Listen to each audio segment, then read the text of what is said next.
Hi, I'm David Gilbert, Technology Editor with the International Business Times UK. And I'm here today with Martin Stiven, Vice President of Business for EE, which launched the UK's first 4G network last week. Morning, Martin. Thanks for joining us today. Good morning. So we're here, and at the moment we're both using the new 4G signal from EE. So it's quite a big deal for you, I guess. And it's been, I think it's 8 days now since you switched on the network for the public. How's it gone? Feels like a lot longer than that, actually, the amount of hours we've put in. It's been a phenomenal launch. I think we were just talking beforehand, you know, you've seen the advertising, you've seen the campaign that we've launched, and the complete rebrand of all the stores that we've done, and the conversations that we've been having. It's been a fantastic launch. We're really pleased with the way that things have gone in those early days. From your point of view, have you been happy with customer reaction and the amount of people that have been taking the service from you? Yeah, I mean, the customer reaction has been fantastic, and you only have to listen to what the customers are saying who've bought it and who've experienced the speed, who've experienced how it's transformative in terms of download speed on the web, etc. to fully understand that. So it's been a great customer reaction, and yeah, we're looking forward to selling a lot more. Whether it's been limited or not to the media, there has been some kind of negative reaction from some of the people who've been using 4G services and giving it reviews. So is there an issue there that you say you've had 10 cities at launch, but are those 10 cities actually fully covered, or are you still filling out the networks within those cities? Clearly, when you drive hard to launch something as big and as new as this over such a wide area, what we know is we'll have one or two customers who will have an experience that is less than perfect. That's always going to be the case. And what we also know is in the age of social media that we're all going to hear about that very quickly. And certainly that's great for us, because it means we can get in touch with those customers and deal with their queries straight away, which is what we've been doing.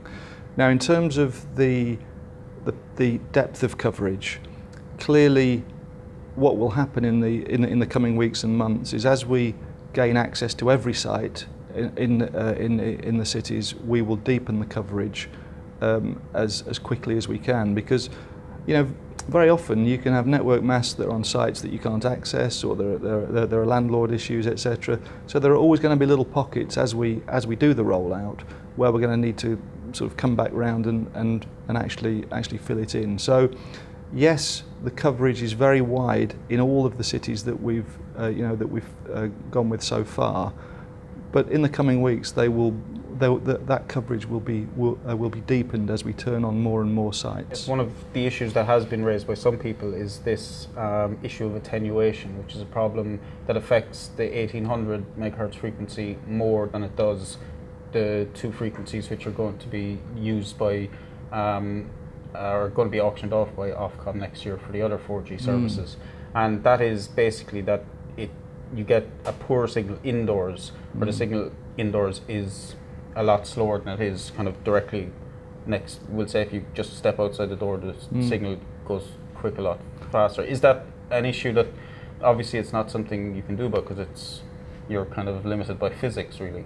Well, look, we're sitting here working off this MiFi device, which is on 4G in Canary Wharf, which is in this building that's a metal cage that supposedly 1800 won't penetrate, and we've got high-speed data connection. So we're really confident that 1800 is going to give us great capacity and great coverage indoor and outdoor. Now, clearly there is the auction coming up, and that gives us the opportunity, along with our competitors, to buy 800 and 2.6. Now, 800 is really useful to do infill in bigger geographic areas, in rural areas, to get that big coverage. And clearly the 2.6 is a high quality, high density spectrum that will allow us to infill within the cities. We expect that all operators, including ourselves, will want some of each to augment the current networks, to increase capacity, to increase coverage, and to get the blend right. So there isn't a simple 1800 point here. There's a blended point. There's a point around how many sites do you have and how is your network planned. And today we think our network is planned pretty well for 98% plus coverage, and that means that 4G will be exactly the same.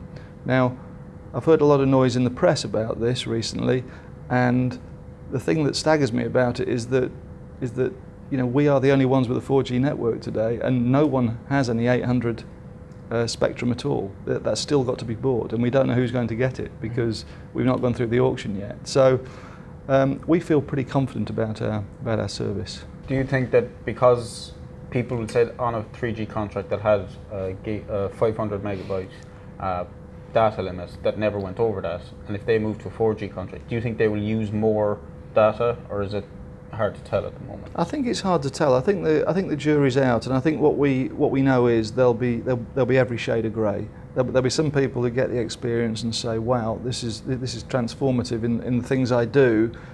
Actually, I do want a bigger package, and I want 2 gig or 3 gig or whatever. So I think people will kind of use it and they'll find out. In the meantime, our sort of offer to people is that clearly, we can move them between the bands if they find they want more, and in the meantime we'll ensure that they don't go over their spend when they get to their limit. But we're in the first week. We haven't seen really the full usage stats yet, and when we do, we can put that into the review.